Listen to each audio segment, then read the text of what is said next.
Bueno, pues según el reloj de mi ordenador son las 9:32, así que bienvenidos a todos. Gracias por uniros a esta nueva actividad de AIME. Yo soy José Antonio Ezquerra, el secretario general de la asociación y abogado. AIME, bueno, yo creo que la mayoría de los que estáis conectados seréis socios de AIME, pero por si acaso, eh, bueno, pues sabéis que AIME es la asociación que tiene como misión difundir el concepto de interim management como una herramienta estratégica de dirección entre la sociedad, empresas e instituciones, y al mismo tiempo, pues también una de las labores de la asociación es representar y apoyar a sus asociados. Por otra parte, pues ahí me desarrolla también otras iniciativas que tienen como objeto también difundir el concepto de interim management y ofrecer acciones que permitan compartir conocimiento y experiencias entre nuestros asociados y también entre aquellas personas que puedan tener interés en nuestra actividad como interim managers. Entre estas iniciativas se encuentran estos desayunos AIME que celebramos mensualmente, ¿vale? Y bueno, pues un tema que nos pareció relevante fue hablar sobre aspectos legales que, bueno, pues están alrededor de la firma de un contrato de interim manager. Por eso le hemos dado el título de Cuestiones legales prácticas para la firma de un contrato de interim manager. Cuando hablamos de cuestiones legales prácticas es porque lo que queremos es que sea eminentemente práctico, ¿eh? Así que, bueno, yo me consta que los ponentes lo van a dirigir y lo van a hacer de esta manera y después tendremos unos minutos para un debate y que podáis hacer las consultas que os puedan surgir. Os quiero presentar a Mayo Legal, que es un despacho de abogados que cuenta con profesionales pues, altamente capacitados y cualificados. De hecho, son reconocidos en directorios internacionales más importantes como Chambers and Partners, Best Lawyers y Who's Who.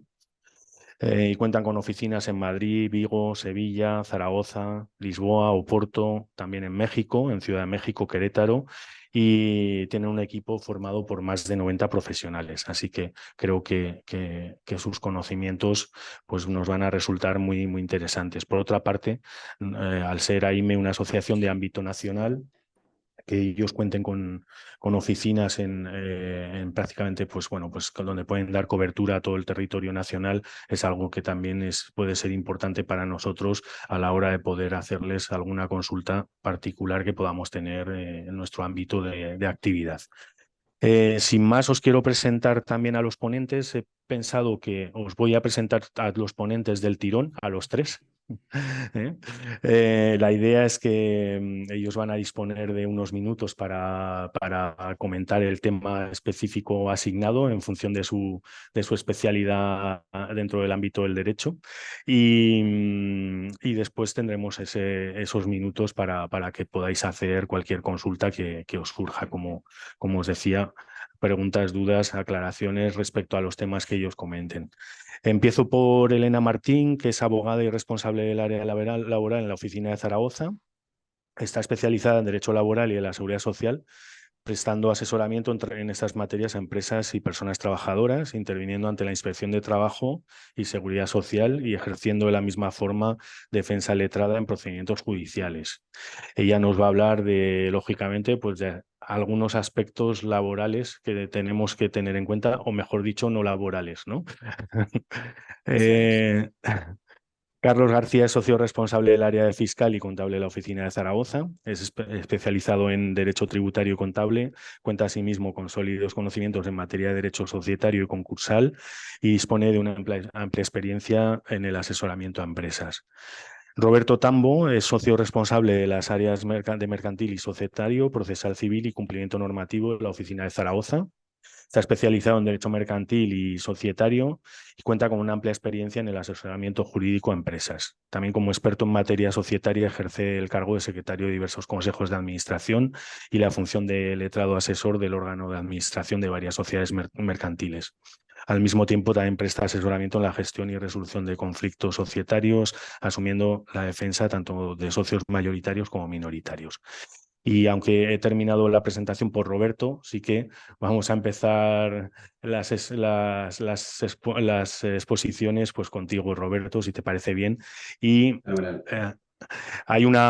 eh, yo quiero hacerte una pregunta genérica, es porque al final, desde el punto de vista jurídico, tiene mucho interés, pero también luego desde el punto de vista práctico en nuestra actividad, ¿no? Y es si un interim manager como prestador de servicios se compromete a un resultado en la prestación de servicios. Y si eso es así, ¿qué implicaciones puede tener?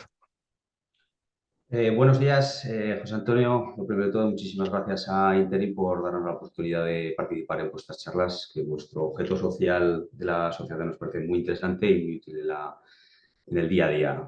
Por lo tanto, vamos a ello. A ver, un poco en la pregunta que nos haces. Primer punto, yo creo que lo que tenemos que analizar un poco el concepto como tal de contrato que está configurado, dónde, en qué marco se puede encajar, ¿de acuerdo? Desde el punto de vista general, esto sería un contrato mercantil, entendido como, bueno, pues que las dos partes tenemos, por un lado, vosotros como prestadores del servicio, sois personas físicas empresarios o personas jurídicas que prestan un servicio y vuestro cliente es una empresa. Pero claro, el Código de Comercio, que es quien regularía esta materia o alguna norma específica, no dice nada, ni existe norma específica. Por lo tanto, debemos acudir al Código Civil. Esto se incluiría dentro de un concepto que es contrato de arrendamientos, ¿de acuerdo? Contrato de arrendamiento. Y se diferencia dos bloques, arrendamiento de obra o servicio. Esto enlaza un poco con tu pregunta para poder llegar a una conclusión, ¿de acuerdo? Considerando como conceptos generales, concepto de obra, si tú lo identificas como concepto de obra, sí que te estás comprometiendo a un resultado, ¿de acuerdo? Y si se incluye con un contrato de arrendamiento de servicios, lo que se regula, lo que os estáis comprometiendo es a prestar unos servicios con una diligencia debida, como un buen profesional, ¿de acuerdo? Y entonces dices, ¿cuál es el marco en el que lo tengo que decir? Eso lo vais a determinar vosotros, ¿de acuerdo? Por eso es muy importante que en vuestros contratos, cuando lo vayáis a hacer, se regulen de una manera clara. Es decir, yo creo que el punto adecuado por el cual lo vais a determinar, hay dos maneras de hacerlo. La primera parte sería dejarlo muy claro, contrato de arrendamiento de servicios o de obra, y por lo tanto ya es absolutamente evidente en cuál de los dos conceptos se van a incluir, o analizarlo y regularlo en el apartado correspondiente cuando vosotros decís los servicios a prestar. Ese será el matiz donde se identificará a qué os estáis comprometiendo, ¿de acuerdo? Porque claro, ¿por qué es importante esto que lo interioricéis?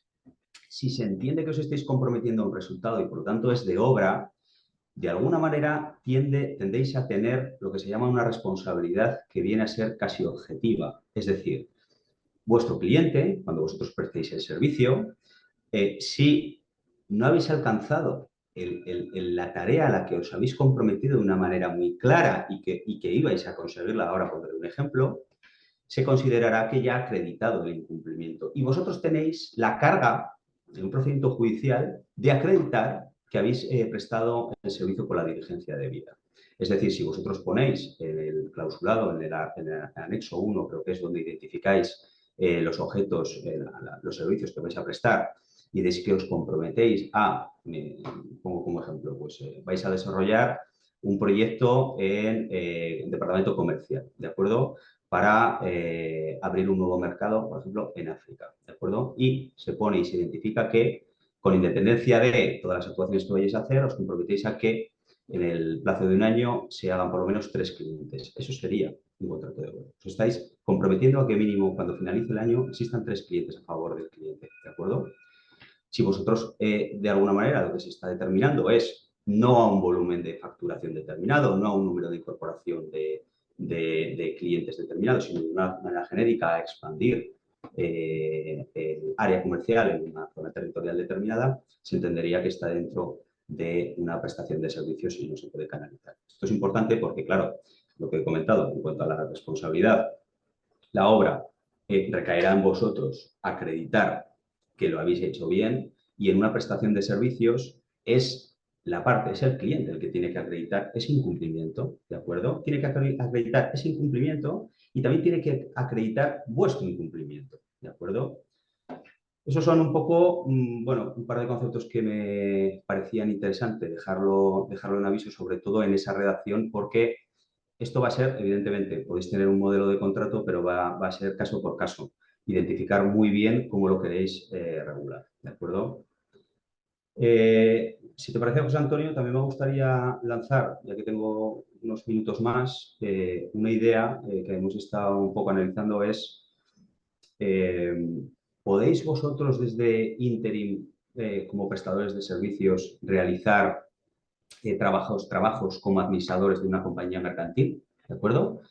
Es decir, no ya ser esa persona que se incardina dentro de una estructura de una manera como un staff que sirve entre el órgano de administración y el resto de los trabajadores, de alguna manera para canalizar y organizar un proyecto determinado. No, sino de alguna manera sustituir el órgano de administración, que es el máximo órgano de una entidad mercantil, y que vosotros realicéis un trabajo de interim manager como administrador de una compañía, evidentemente dentro de vuestra naturaleza, de un periodo determinado y concreto, no indefinido, pero prestando esos servicios como administrador.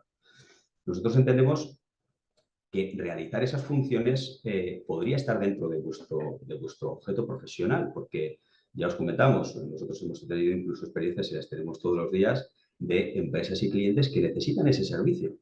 De repente, empresas familiares donde hay un cambio generacional y donde esa persona que ha estado asumiendo durante muchísimos años tanto la función comercial, la función de compras y también la del órgano de administración, de repente se va a jubilar. Y no hay nadie en la corporación internamente que diga que va a dar ese salto a ser el órgano de administración y por lo tanto se tiene que buscar a alguien. Ha pasado que la empresa se pueda quedar descabezada, ¿de acuerdo? Y las empresas necesitan ese servicio.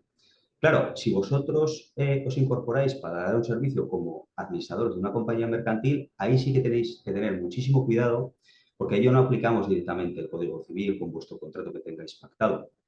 Y lo que tenemos que tener en cuenta que el órgano de administración de una compañía está regulado por una ley, que es la Ley de Sociedades de Capital, los administradores, que imponen una serie de obligaciones y responsabilidades que están perfectamente tasadas en la ley y en cuanto a lo que es la retribución que vayáis a cobrar al cliente es muy importante porque quien os va a nombrar, primero, quien os va a nombrar como administradores de una compañía no va a ser, en su caso, el propio administrador de la compañía, que es quien os encargará o el apoderado correspondiente, que es quien os encargaría el servicio de interim manager.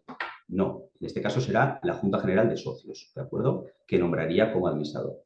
Claro, para cobrar como administrador tiene que tener una serie de normas tasadas, es decir, los conceptos retributivos tienen que estar en los estatutos, el importe máximo anual tiene que estar acordado por la Junta General, ¿de acuerdo? Y la distribución por la Junta General, por el propio órgano de administración.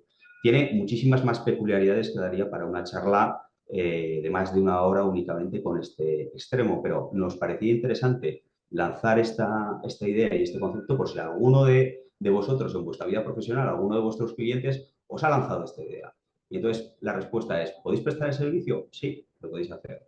Pero hay que pedir consulta. ¿Por qué? Porque aparte de todas estas cuestiones que afectan a un ámbito externo, es decir, afectan a vuestro nombramiento, a vuestra responsabilidad frente a terceros, a cómo vais a poder percibir las retribuciones sin que sean ilegales, ¿de acuerdo?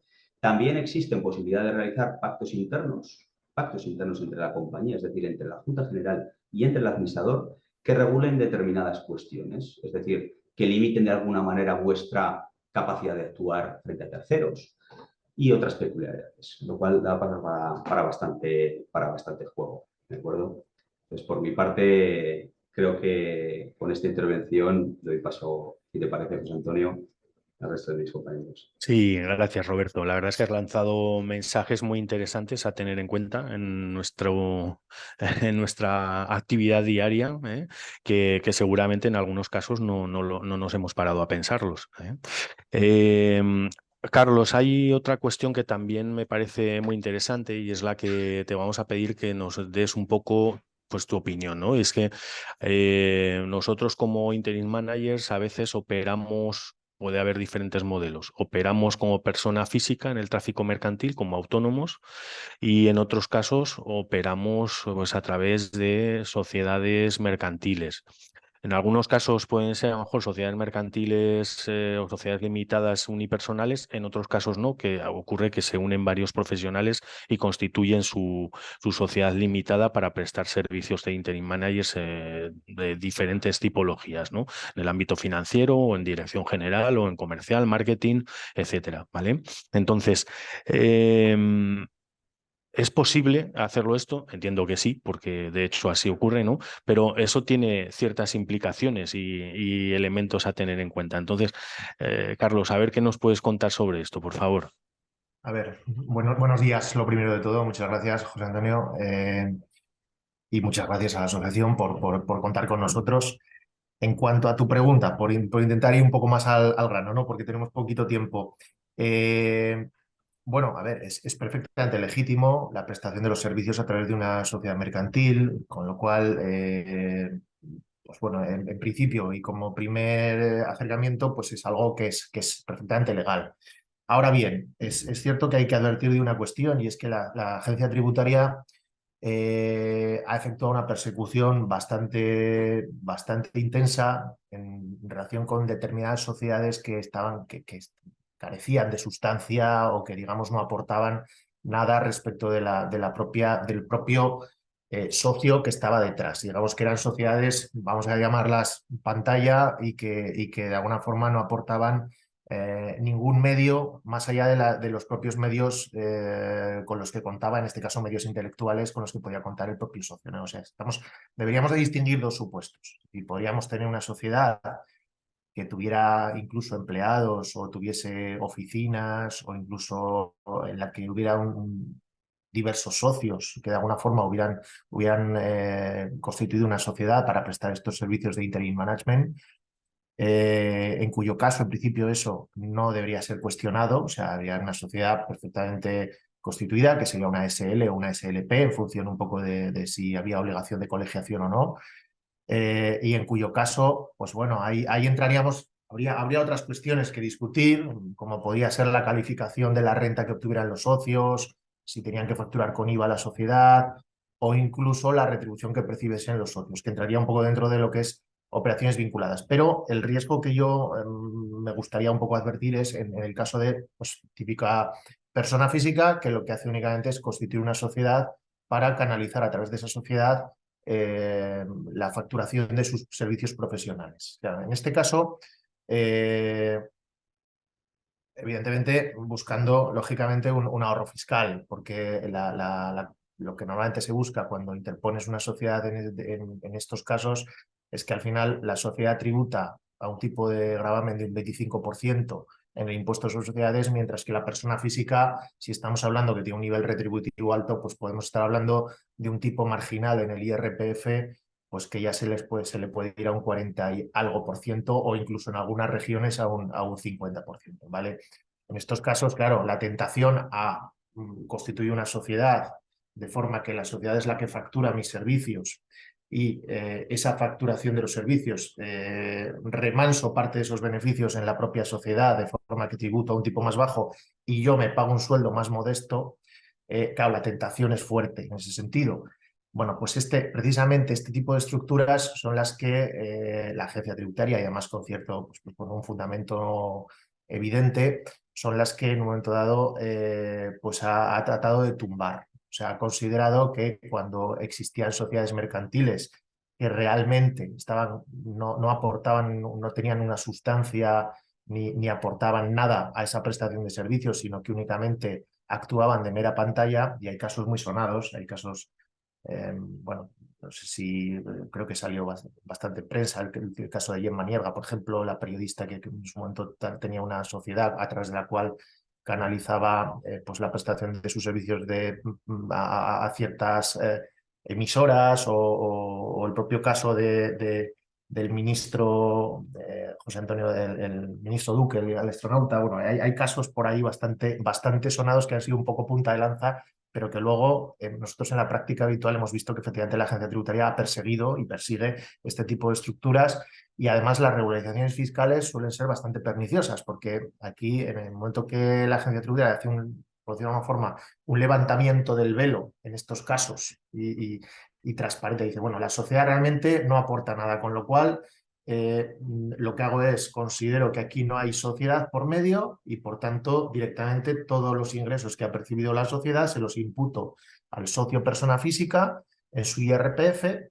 Y encima, en muchos casos, ni le dejo deducir los gastos porque formalmente esos gastos tampoco los ha soportado él, sino la sociedad. A efectos de IVA también, como el IVA además es un impuesto muy formalista, considero que ese IVA, en la medida que las facturas han sido formalmente emitidas a la sociedad y no al socio, pues tampoco tiene el socio, digamos, esas facturas emitidas a su NIF. Y entonces, bueno, lo que trata siempre ahí en esos casos la agencia tributaria es de sacar la mayor rentabilidad posible, vamos a decirlo así, y además, pues bueno, con bastantes asideros legales, vamos a decirlo, ¿no? Por decirlo rápido. Entonces, esas estructuras son las peligrosas. Es decir, yo en ese caso sí que desaconsejo que si una persona ejerce a título particular una actividad de interim management y no colabora con otros socios, no tiene empleados, no tiene una estructura que pueda de alguna forma sustentar la necesidad o la conveniencia de constituir una sociedad, pues en esos casos lo preferible, desde luego, es que, oye, pues bueno, pues tendrá que ser, digamos, facturar todos sus servicios como un autónomo. O sea, pues tendrá que, evidentemente, asumiendo lógicamente que estamos en un contrato de mercantil, o en los casos en los que pudiera ser administrador de una sociedad, nombrado administrador, que era un poco el caso que comentaba Roberto, pues ahí sí que serían rendimientos del trabajo, ¿vale? Pero en cualquier caso, que no interponga una sociedad para ese supuesto. Ahora bien, ahora nos vamos a otros casos que pudieran existir, casos en los cuales pues el interim manager pueda tener pues una secretaria, un secretario contratado, un equipo profesional que de alguna forma le dé sustento a su actividad de consultoría o incluso que pueda hacer una sociedad, pues porque en un momento dado sean varios socios. En un momento dado, pues decida constituir una SL con 2 o 3 socios más y que de alguna forma presten ese servicio de una forma común bueno, pues en esos supuestos y siempre y cuando estemos en disposición de justificar que esa sociedad de alguna forma tiene pues una serie de medios, pues unas oficinas, un posible personal, determinadas, en nuestro caso, pues quizás lo que son medios materiales, pues igual no son tan importantes porque puede haber pues equipos informáticos, evidentemente, licencias de software, bueno, hay profesiones en las cuales es más sencillo, ¿no? Pero entiendo, y a nosotros en el mundo de la abogacía nos pasa algo parecido. Fundamentalmente los medios más relevantes son los medios intelectuales que están en la cabeza de los profesionales, ¿no? Pero bueno, en la medida que eso pudiera estructurarse de una forma que tuviera una sociedad con cierta enjundia y con cierto fundamento, pues ahí no habría ningún problema. Ahí, bueno, pues la sociedad podría facturar los servicios profesionales y, lógicamente, los socios o los profesionales que prestasen servicios a esa sociedad, pues percibirían de esa sociedad su retribución. Normalmente, ahí podríamos tener un problema en cuanto a la calificación, pero normalmente eso se va a calificar casi siempre de rendimientos de actividades económicas, actividades profesionales en este caso, que sería, digamos, la misma factura que el interim manager facturase a la empresa, digamos, al cliente, pues en este caso, lógicamente, esa factura se la emitiría a su sociedad y la sociedad emitiría una factura a su cliente final, vamos a decirlo así. En este caso, si acaso, o sea, quizás sí que lo que habría que poner más el foco sería en la valoración de la retribución que ese socio percibiese de su sociedad. ¿Por qué? Porque esa retribución sería una operación vinculada y como tal está sujeta a ciertas cautelas fiscales o a ciertas limitaciones fiscales. En este caso, la ley del impuesto sobre sociedades establece que las operaciones efectuadas entre personas vinculadas y un socio con más de un 25% o un administrador con más de una sociedad, pues lo es. Es una operación, es una entidad o persona vinculada. Ahí lo que dice la normativa del impuesto sobre sociedades es que se tienen que valorar a valor de mercado. Entonces, ahí estamos un poco pues también con la polémica de, bueno, ¿y cuál es el valor de mercado? Aquí, lógicamente, volviendo un poquito a lo mismo, al final, bueno, existe en la prestación de servicios profesionales, existe una norma en la ley del impuesto sobre sociedades, hay un puerto seguro, vamos a llamarlo así, que nos permite, en la medida que nos acojamos a ese precepto, considerar que la valoración se ha hecho correctamente y que básicamente consiste, y dicho de una forma, podríamos hablar mucho y largo y tendido, pero veo que estoy agotando un poquito mi tiempo, consiste básicamente en que si la sociedad factura 100, el socio al menos tiene que llevarse 75. O sea, digamos, si la sociedad factura 100.000 euros a su cliente, pues al menos un 75% del beneficio que obtenga la sociedad antes de retribuir a sus socios se tiene que repartir entre los socios profesionales, de acuerdo a la contribución que cada uno de esos socios haya efectuado a ese beneficio. Ahí sí que hay que establecer unas reglas en el caso de que haya varios socios y eso, pues bueno, tiene que estar bien soportado. O sea, esto ya, pues, pero hay, digamos, la posibilidad, en el caso de los servicios profesionales, de acogernos a esa regla, digamos, que nos permite, pues, considerar que, oye, en la medida que esté cumpliendo con estos parámetros, la agencia tributaria no me va a poder discutir que la retribución que yo estoy percibiendo es de mercado. Y por tanto, eso lo que te permite es remansar en la sociedad un 25% de sus beneficios, consiguiendo con ello, evidentemente, un cierto ahorro fiscal, porque en la medida que no pasa, o sea, al final el dinero que va al bolsillo del socio ha pasado por IRPF y ha estado grabado a unos tipos más altos, en la medida que eso se queda en la sociedad, pues únicamente pagaría un impuesto sobre sociedades de un 25% y se obtendría un cierto ahorro fiscal, que tampoco es espectacular, pero que en un momento dado, pues bueno, pues puede ser interesante. Lógicamente, teniendo en cuenta que ese dinero se quedaría remansado en la sociedad y no en el bolsillo del socio, que eso, pues, pero bueno, es un dinero con el que luego, pues lógicamente, se puede canalizar hacia otras inversiones o actividades. Sí que tendríamos que tener en cuenta, lógicamente, bueno, pues un poco yo creo que más o menos he hecho un repaso de todo. En este caso, en la retribución del socio, no sé si plantea algún problema en lo que es el encuadramiento fiscal de lo que pues de las facturas que emiten los socios, pues eso son actividades profesionales, sujetas a un 15% de retención, se tienen que declarar en el impuesto sobre la renta. Entiendo que ahí, bueno, pues, estaréis ya bastante habituados a ese punto, ¿no? Pero yo más que nada pondría el foco en esas dos cuestiones, en que la interposición de una sociedad es peligroso en los casos en los que esa sociedad no aporte ningún tipo de medios, ¿vale? Y porque puede haber un verdadero levantamiento del velo fiscal y con lo cual ahí la Hacienda pueda en un momento dado considerar que toda esa retribución que ha percibido la sociedad debería de ir al IRPF del socio y además esas regularizaciones suelen ser bastante perniciosas porque nos encontramos con casos en los cuales el problema es que ni siquiera te dejan deducir los gastos que realmente se han soportado por cuestiones puramente formales. Y el otro punto a tener en cuenta es que, bueno, que en los casos en los que sí que esa sociedad sea, bueno, pues una sociedad verdaderamente que tenga ciertos fundamentos y que existan, pues, o varios socios o empleados o ciertos medios materiales, pues bueno, en esos casos donde habría que tener cuidado es un poquito en la retribución que el socio percibiese de la sociedad para que de alguna forma cumpliera con esos parámetros fiscales y no nos encontrásemos en posibles regularizaciones por operaciones vinculadas, porque entendieran que estamos facturando 100 y me llevo a mi casa solo 25 y por tanto estoy haciendo, digamos, un entramado societario para hacer un remansamiento de rentas que finalmente tributan a un tipo más bajo, ¿vale? Evidentemente, la interposición de sociedades puede tener otros motivos. Aquí no me meto, ya no son fiscales, puede haber limitaciones de responsabilidad, ciertas, bueno, pues evidentemente otras cuestiones que son ya puramente mercantiles, pero que en un momento dado pueden interesar o que pueden tener su explicación, ¿no? Incluso, entonces, bueno, eso también serían argumentos a tener en cuenta, ya que hubiera que defender por qué se ha constituido una sociedad frente a la alternativa de que esa actividad se realice de forma individual, ¿vale?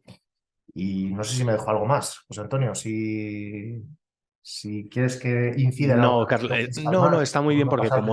como luego vamos a tener oportunidad de que los asistentes al desayuno pues hagan sus preguntas, yo creo perfecto. Ya sé que os hemos dejado poco tiempo para contar muchas cosas, pero bueno, esto se trata de dar mensajes sencillos, claros y directos. Así que fenomenal, Carlos, muy bien.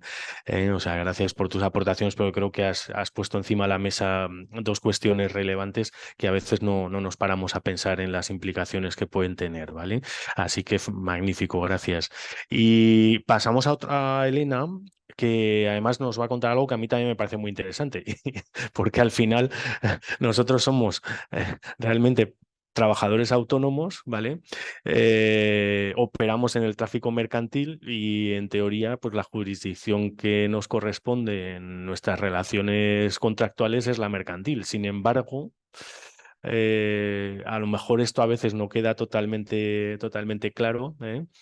Y estamos ahí en esa cuerda floja o en el filo de la navaja que no se sabe muy bien si no digo que habitualmente, pero que en una misión en particular, pues haya ciertas dudas entre si estamos operando en el tráfico mercantil o si estamos en una relación de un contrato laboral, un contrato por cuenta ajena. Entonces, yo tengo una pregunta genérica también para ti, Elena, para que te explayes de la manera que mejor tú consideres, y es: ¿qué hay que tener en cuenta para que no exista riesgo de laboralidad en la prestación de servicios de un interim manager? Vale. Gracias, José Antonio, gracias por contar con nosotros. A ver, desde un punto de vista laboral, el contrato de interim manager se puede regir a través de una relación mercantil, como es el caso que planteáis vosotros, o se ha podido regir también a través de una relación laboral, ¿vale? Depende un poquito de si concurren las notas identificativas de la prestación de servicios por cuenta ajena o la prestación de servicios por cuenta propia. Teniendo en cuenta el elevado grado de implicación de este personal dentro de la estructura empresarial y internar a este personal dentro de la estructura empresarial, creemos que bueno, es relevante dar unas notas acerca de las diferencias entre la relación mercantil que mantiene un autónomo o la sociedad a la que se le contratan determinados servicios y una relación laboral, siempre teniendo en cuenta que nuestro ordenamiento jurídico prevé una presunción de laboralidad, ¿vale? O sea, tenemos que tener en cuenta que siempre contamos con que existe presunción de laboralidad. En este sentido, son otras características del trabajo asalariado: la voluntariedad, la ajenidad, la subordinación o la dependencia y la retribución, quedando fuera del ámbito regulado por la normativa laboral las prestaciones en las que falta una o varias notas esenciales de las que he comentado. Tenemos que tener en cuenta que no existe un artículo o una norma que te diga exactamente cuál es la figura del que se ha denominado falso autónomo, cuál es la figura de un autónomo real y cuál es la figura de un trabajador por cuenta ajena. Al final, el artículo, bueno, el Estatuto de los Trabajadores prevé la relación laboral a través de conceptos que son muy abstractos y que han sido necesarios que sean analizados por parte de la jurisprudencia.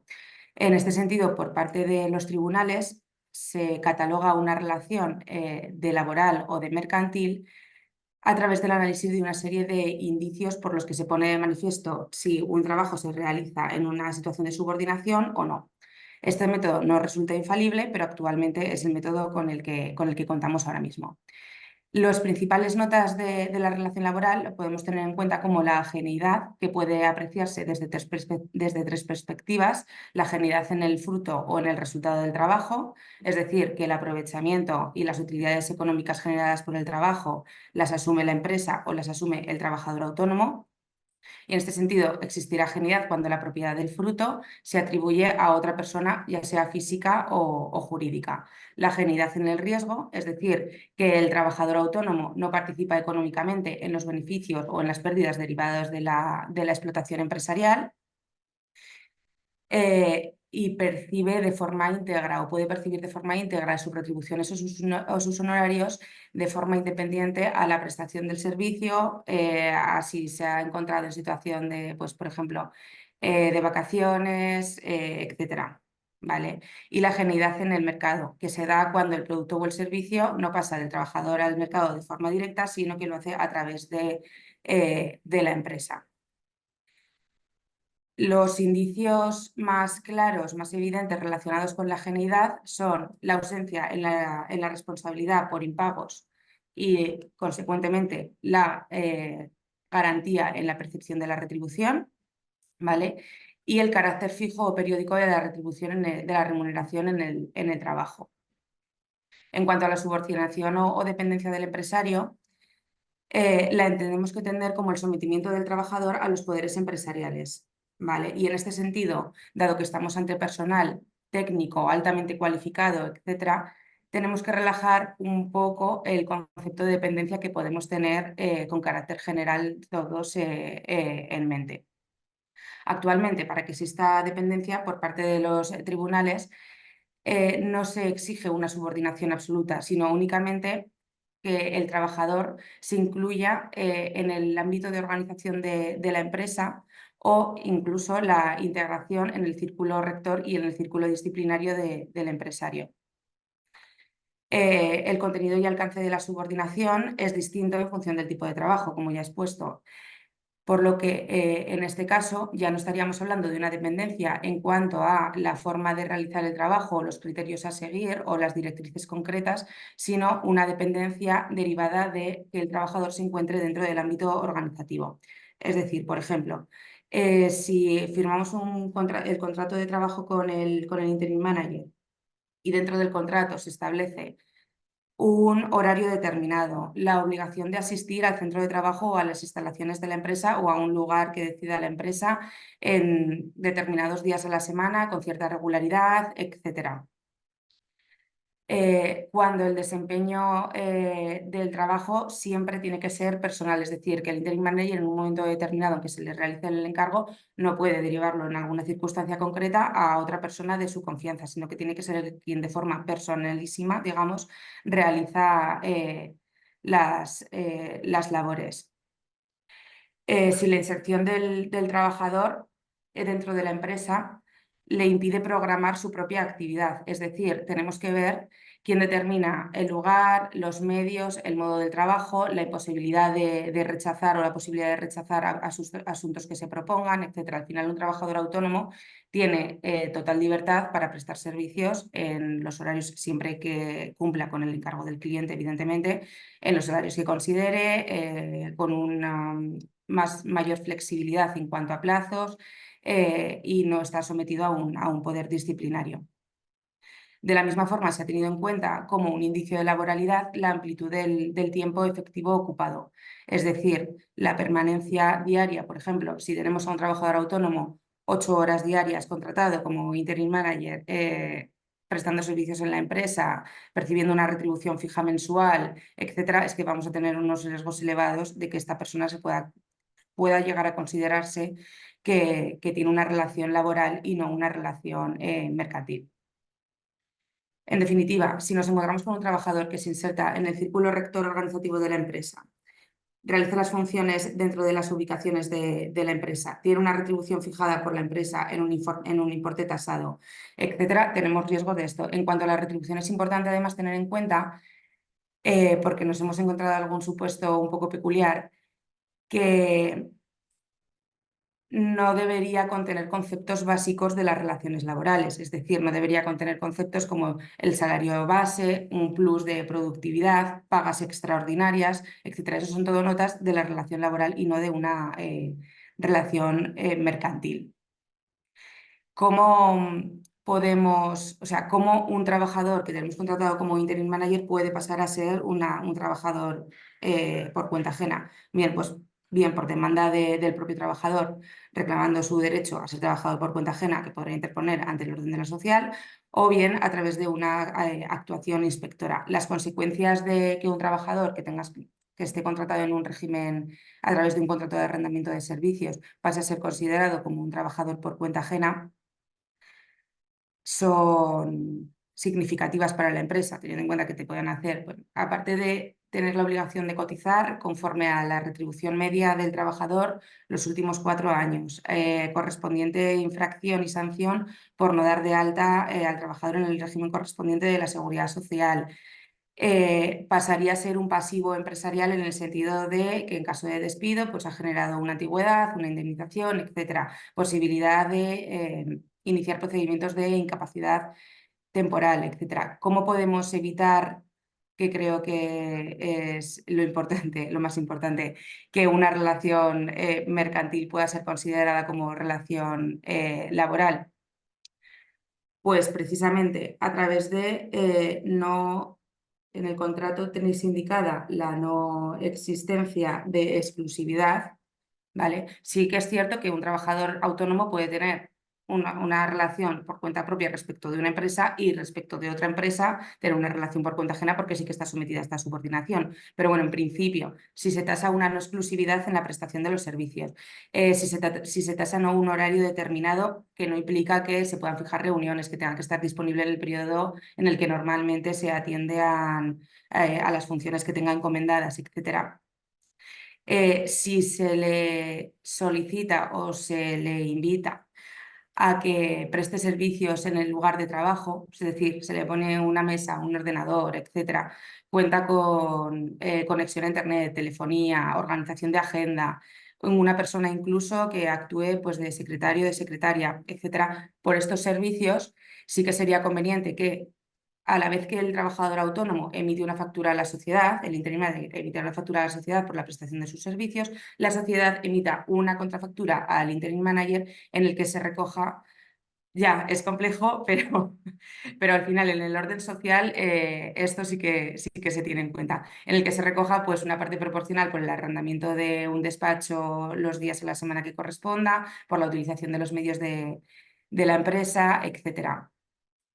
Nada impide, por otro lado, que el salario sí que pueda ser fijo porque existen multitud de relaciones mercantiles regidas a través de igualas, que son fijas, pero sí que es cierto que pues, denota una mayor independencia el hecho de que la retribución se fije pues, por horas trabajadas, por ejemplo. Y hablando de una forma más formalista, en cuanto a documentación, que yo aconsejaría en cualquier caso solicitar a los trabajadores autónomos, ya sea a través de Interim Manager o cualquier trabajador autónomo que tengamos trabajando con nosotros, es la justificación del alta en el régimen de la Seguridad Social de trabajadores por cuenta propia, justificante de que se encuentra al corriente de pago tanto de las cuotas de Seguridad Social como con la agencia tributaria y un seguro de responsabilidad civil que esté vigente. Creo que me he ajustado al tiempo, a los 15 minutos. Así que yo creo que si tenéis alguna duda podemos comentarla. Pues muchas Gracias. gracias, gracias a ti, Elena. Sí, la verdad es que sí, es difícil encuadrar esta figura en algún sitio, entre otras cosas porque existe un vacío legal, ¿no? En España no está contemplado por ningún sitio, así como en otros países, sobre todo los países anglosajones o países que tienen también una mentalidad en el tráfico mercantil más anglosajona, pues sí que perfectamente está aceptada y entendida esta figura y de hecho pues muy utilizada por las empresas, pero aquí efectivamente pues bueno, tenemos ahí ese vacío legal que nos hace entrar en ciertos riesgos. Bueno, yo creo que también es verdad que algo que define nuestra figura es el alto grado de independencia que tenemos, y la capacidad de la toma de decisiones cuando nos contratan en las empresas para las misiones a las que nos encomiendan, ¿no? Entonces, bueno, pues yo creo que ahí hay cierto grado o cierta escapatoria, pero aún así, bueno, efectivamente, a la hora de firmar un contrato tenemos que tener muy claro no caer en alguna de esas cuestiones que tú has A planteado que ver, definen la relación laboral, ¿eh? cierta prudencia, cierta prudencia. Ujú. Es aconsejable tener cierta prudencia, eso Eso es. es, correcto, muy bien. De eso se trata, ¿eh? De que tengamos claras estas cuestiones. Pues si os parece, podemos abrir un turno de preguntas para las personas que nos acompañáis, para pues cualquier duda que os haya surgido o que tuvieseis previamente, pues la podáis realizar. Mira, aquí veo un mensajito que nos dice, a ver. Un segundito que abro la pantalla. Es de Buenos días, tengo una pregunta. Hasta ahora he firmado un contrato de interim con la agencia, es decir, su contrato es aconsejable. Entiendo que cuando, Marc, si quieres abrir tu micrófono no hay problema, ¿eh? Es una de las cosas que iba, que iba a decir, que si alguno queréis hacer. Entiendo, Marc, que hablas de que lo has hecho a través de agencia, a través de esa figura que llamamos providers, ¿verdad? Sí, sí, sí, correcto. Buenos días. Ujú. Buenos Ah, días. También un poco por la complejidad de tener tu propio contrato con todas las condiciones correctas. Yo, con el trabajo que he tenido hasta ahora, yo he firmado el contrato, en este caso era con una agencia, como intermediario, que me ofrecieron el contrato a mí. No sé si es algo que me protege mejor siendo autónomo para evitar cualquier problema posterior.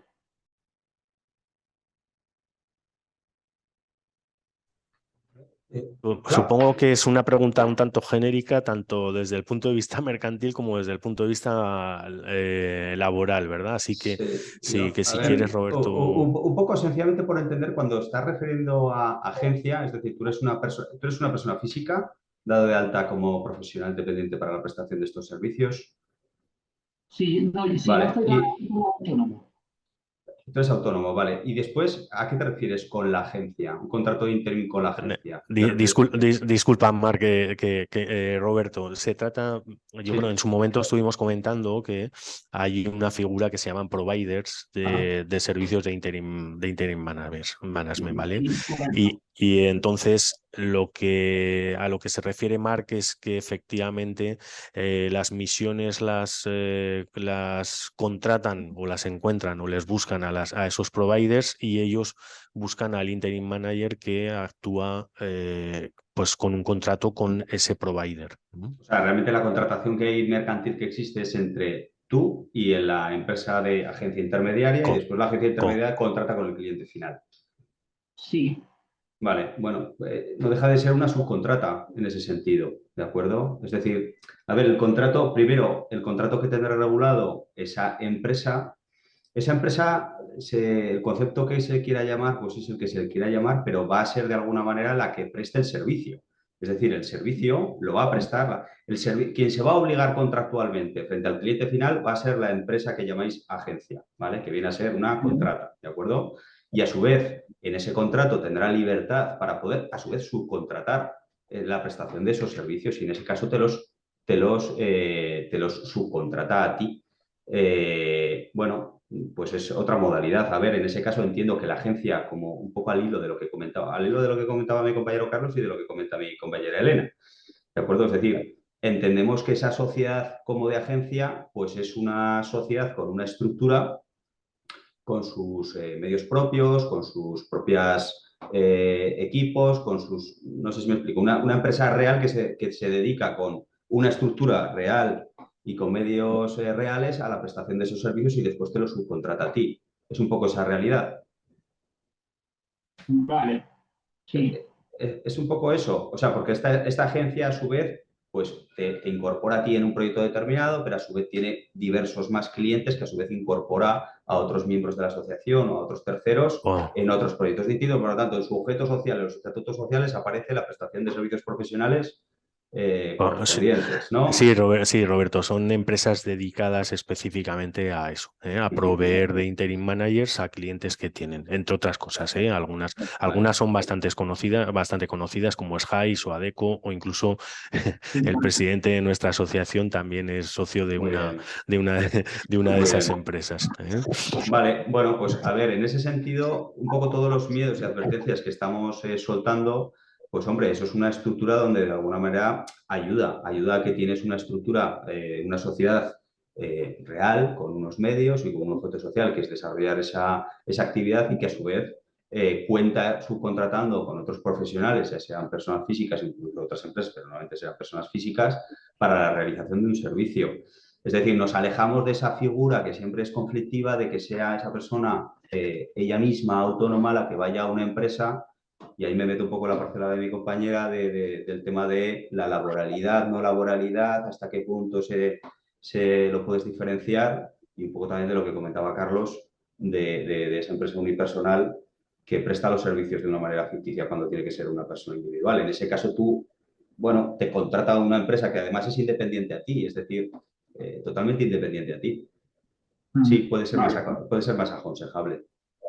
Mm. Ya después hay que ver exactamente el contrato que se tenga firmado, lógicamente, entre la empresa de agencia y el cliente final, que es la que va a pivotar todas las consecuencias que pueda haber de naturaleza mercantil, laboral y fiscal, ¿de acuerdo? Respecto al cliente y la agencia, porque realmente contratan ellos, ¿de acuerdo? No sé si he contestado a tu pregunta. Es una pregunta que quizás es muy genérica y que merece, para una contestación más concreta, es, bueno, pues revisar ese contrato, claro, revisar ese contrato, revisar a su vez el contrato que tú tienes con la propia agencia. Elena, me parece que quieres Sí. apuntar algo.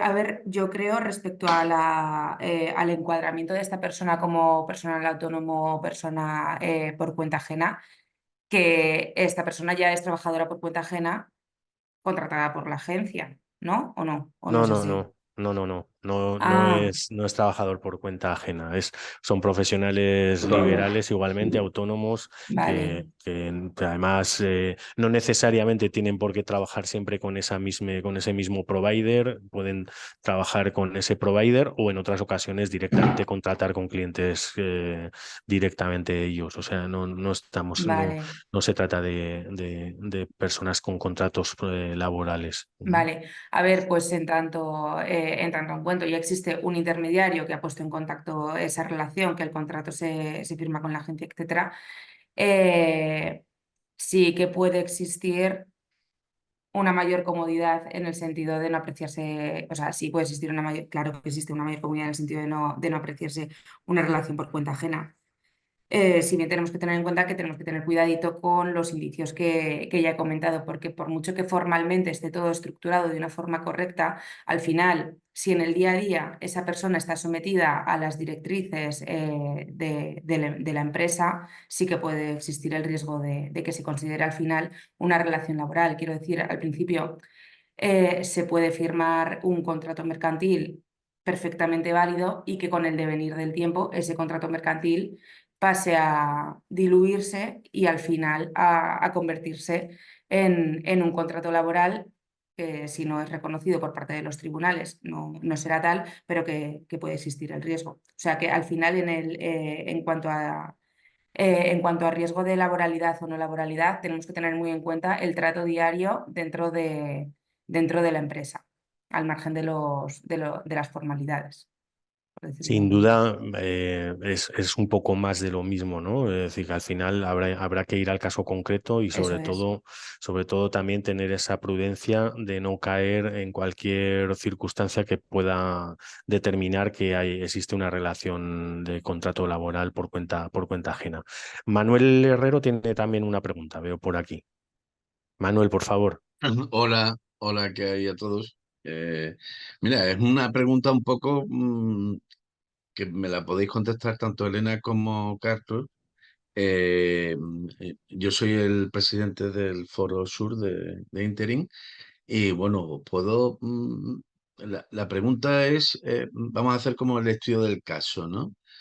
Hay un concepto de una persona decide convertirse en interim y llega un momento donde crea una marca.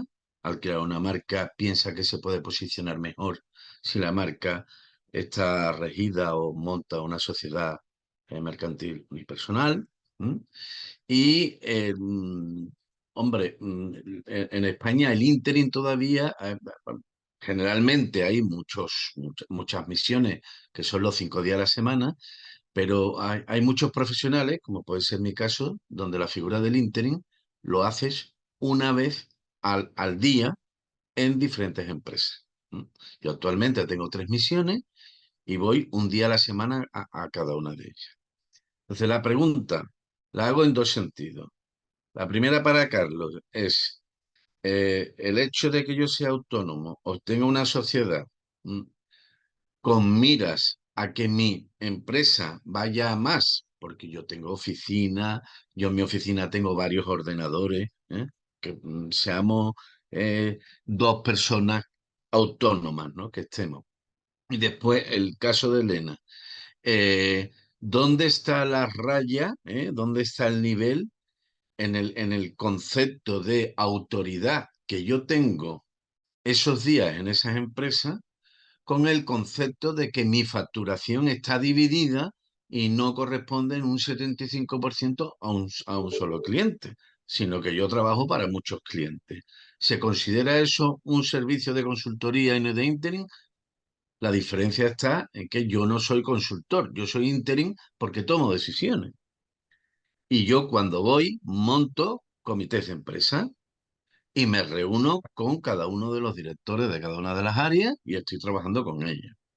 Entonces, ahí hay una línea un poco extraña. Y después, como el tema de la protección de datos, eh, mm, generalmente la protección de datos está para cuando te denuncian, ¿eh? Porque normalmente no pasa nada porque tú no lo tengas. Te pasa cuando has utilizado un dato y a alguien no le gusta y entonces te denuncian.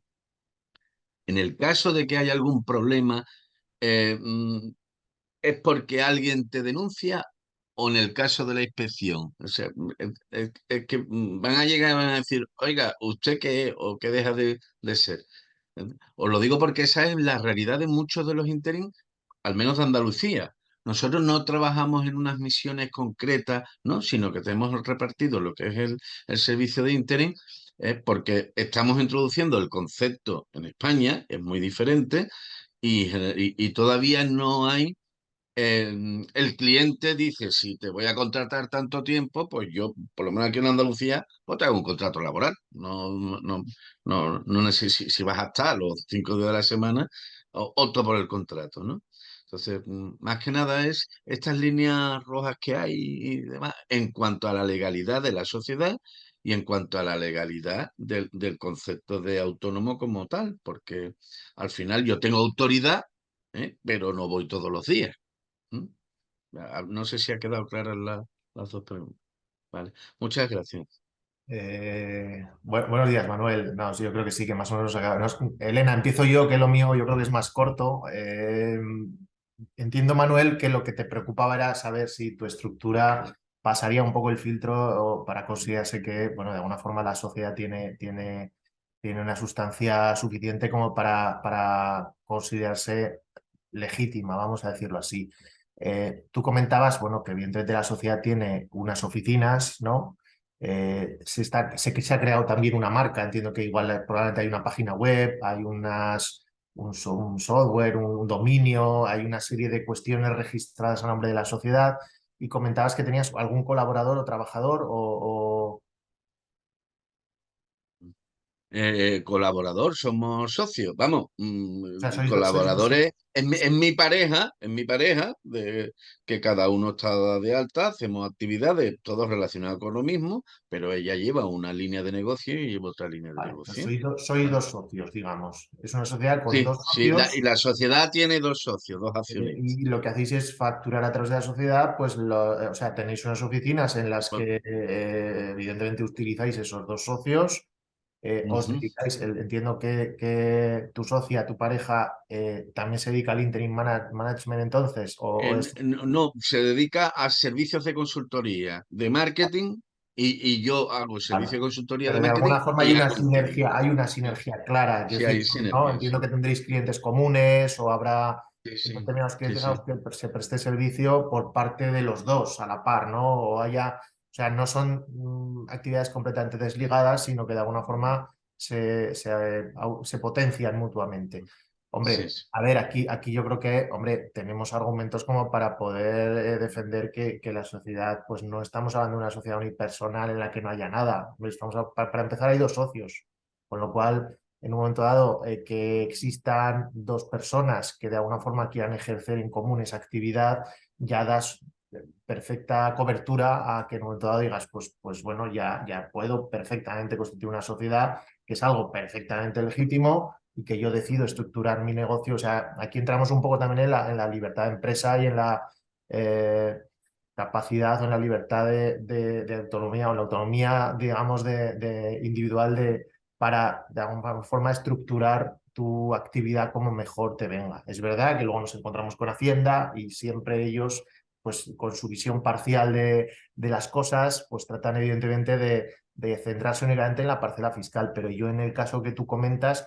a mí yo a priori no veo un riesgo en cuanto a que pudieran entender que es una sociedad carente de medios. O sea, normalmente a ver, evidentemente nos podríamos encontrar opiniones de todo tipo, ¿eh? Si le preguntásemos a un inspector, seguro que vería argumentos para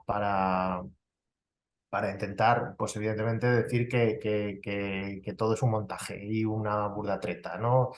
De hecho, bueno, yo recuerdo un seminario al que asistí, pues a la cosa de 3 o 4 años aquí en Zaragoza, que impartió un inspector de aquí, de la delegación de aquí, y que todo el mundo pues salía se llevaba las manos a la cabeza, ¿no? Porque un poco su talante en este sentido era como muy profisco y bueno, la gente salió muy asustada, pero luego eso evidentemente hay que ponerlo también bueno, tampoco vamos un poco a creernos todo lo que nos digan los inspectores, que evidentemente son juez a veces, son juez y parte, pero bueno, para eso precisamente estamos los asesores fiscales, para intentar pararles los pies y que esos abusos que en algunos momentos se comete por parte de la agencia tributaria, en esa voracidad recaudatoria, pues bueno, pararle. En tu caso concreto, Manuel, yo... no, a ver, con todas las cautelas que hay que tener con estas cosas, evidentemente, y ahí lo que sí que te recomiendo es que, evidentemente, pues todo lo que puedas incorporar a la sociedad y, evidentemente, darle un mayor fundamento, pues sería positivo, pero yo creo que existen ya suficientes argumentos como para siendo 2 socios. Eso ya es fundamental.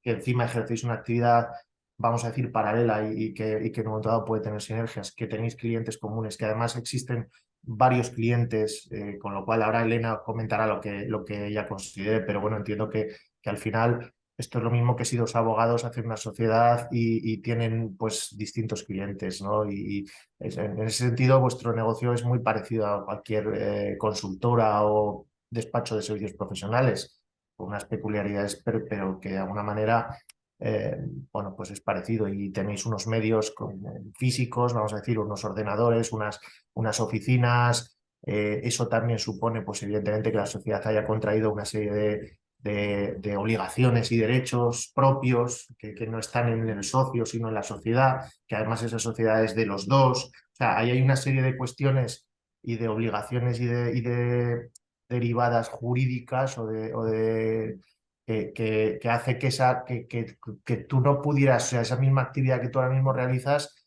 pues probablemente sería muy incómodo realizarla a título particular, porque ¿quién alquila la oficina? ¿Tú o tu socia? No, bueno, pues queremos estructurarlo como una sociedad. Aparte, esa sociedad tiene pues también unas cuestiones que evidentemente limitan la responsabilidad de los socios en determinados supuestos. Que hay una cuenta de explotación común, que hay muchas cosas. O sea, al final el constituir una sociedad no es, aunque Hacienda muchas veces se queda únicamente con la parte que a él le interesa, pues bueno, es que en este caso lo apropiado es constituir una sociedad. Ya no me meto con incluso cuestiones de imagen, ¿no? Porque siempre queda mejor que tu cliente reciba una factura de una SL, que además no está sujeta a retención, porque cuando eres un autónomo, pues encima le emites una factura con retención.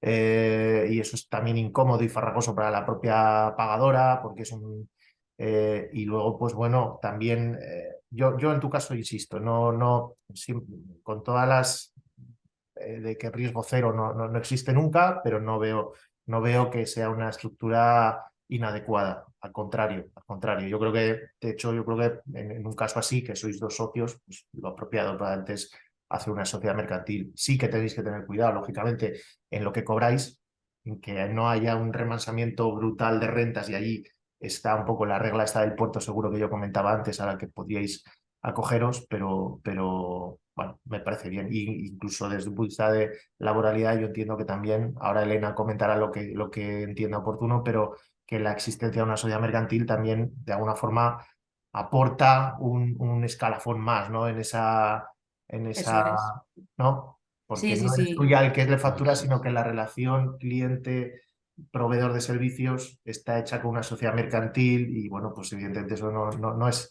algo tan fácil, ¿no? De observar ahí notas de laboralidad.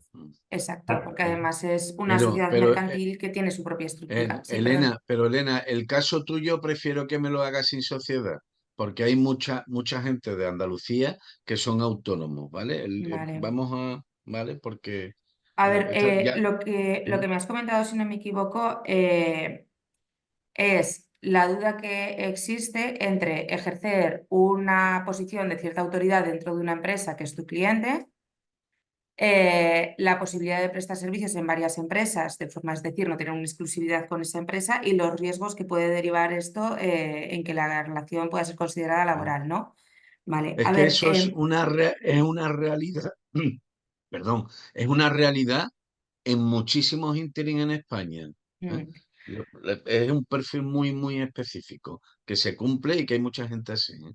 vale, a ver, en cuanto a los indicios que he comentado, em, se deben de tener en cuenta dentro de un contexto, ¿vale? Es decir, si se aprecia uno solo de los indicios, muy probablemente no se pueda considerar la relación mercantil o se puedan considerar riesgos de laboralidad. Se tiene que ver al final la situación en su conjunto y ver si al final existen las notas claras de una relación por cuenta ajena o no. Es decir, que si en un contrato determinado todos los días es preceptivo que vayas a un centro de trabajo a realizar tus funciones, siempre que quede claro que tienes que tienes autonomía para desempeñar los trabajos, etcétera, no convierte esa relación mercantil en laboral. Esto no convierte la relación mercantil en laboral, ¿vale? Otra cosa sería que fueras todos los días, que te integraras, que trabajaras como compañero como uno más, que tuvieras, quiero decir, hasta cheque comida, si me apuras. Entonces, dicho esto, en cuanto a la posición de autoridad que puedes tener dentro de una empresa, claro, por parte del órgano de dirección de la empresa, al equipo directivo, al equipo que debas coordinar, se le habrá enunciado, por un lado, tu intervención dentro de la empresa con el objetivo concreto, con la misión que sea, y por otro lado, que su obligación que emana de una directriz directa suya es llevar a cabo las funciones o llevar a cabo los trabajos conforme tú, en este caso, de Personaliza a ti, lo dispongas. Esto significa que la autoridad que ejerces tú con tu relación mercantil en esta empresa no deriva directamente de ti, sino que deriva de un mandato que se le ha dado por parte de la dirección a los equipos que tienes que coordinar. ¿Vale? Y esto significa, por ejemplo, que si una persona en concreto no desempeñara los trabajos como consideres tú más apropiado, no tendrías la capacidad de sancionarle. La capacidad de sancionarle la tendría siempre la dirección.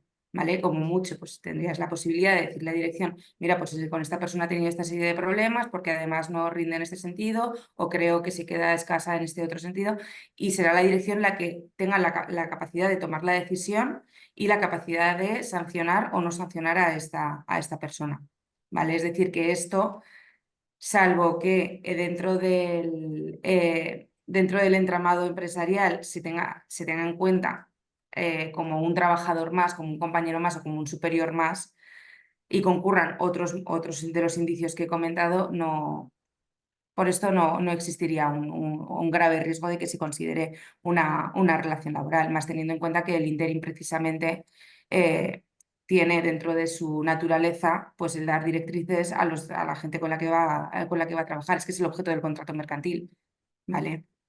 No sé si te he respondido o... Sí, perfectamente. Muchas Vale, gracias, Neno. Vale. vale. Bueno, vamos 10 minutos sobre la hora prevista. ¿Eh? Es lo que tiene cuando organizamos estos desayunos, que pensamos en pildoritas muy ligeras para digerirlas bien. Yo no tengo ningún mensaje por aquí de que haya más preguntas. En cualquier caso, bueno, pues los amigos y compañeros de Mayo Legal, pues es fácil que podáis poneros en contacto con ellos si queréis para cualquier cuestión que os afecte a un contrato que estéis manteniendo con algún cliente, o cualquier duda en el ámbito fiscal, en el ámbito pues que rodea vuestra actividad. Pues ellos seguro que estarán encantados de poder atenderos y, bueno, pues solventar vuestras cuestiones.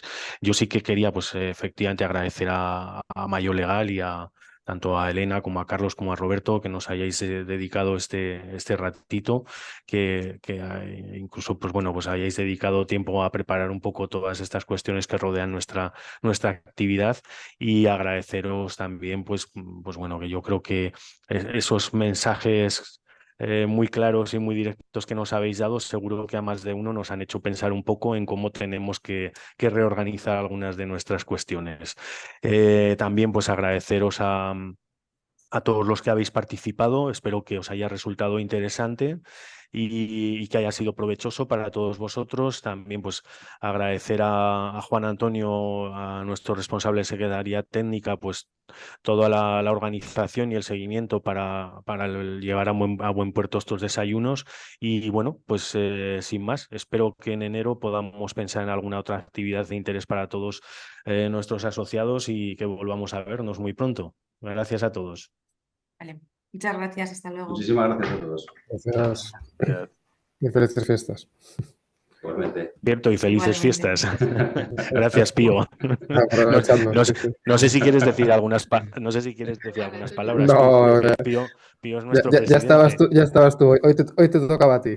Bueno, pero siempre lo haces muy bien, No, y así que si aprovechar quieres. para saludar a todos y eso, que espero que haya sido de interés, y nada, seguiremos trabajando en actividades de este tipo para que bueno, pues la asociación ponga en valor pues todos estos aspectos vinculados con nuestra actividad.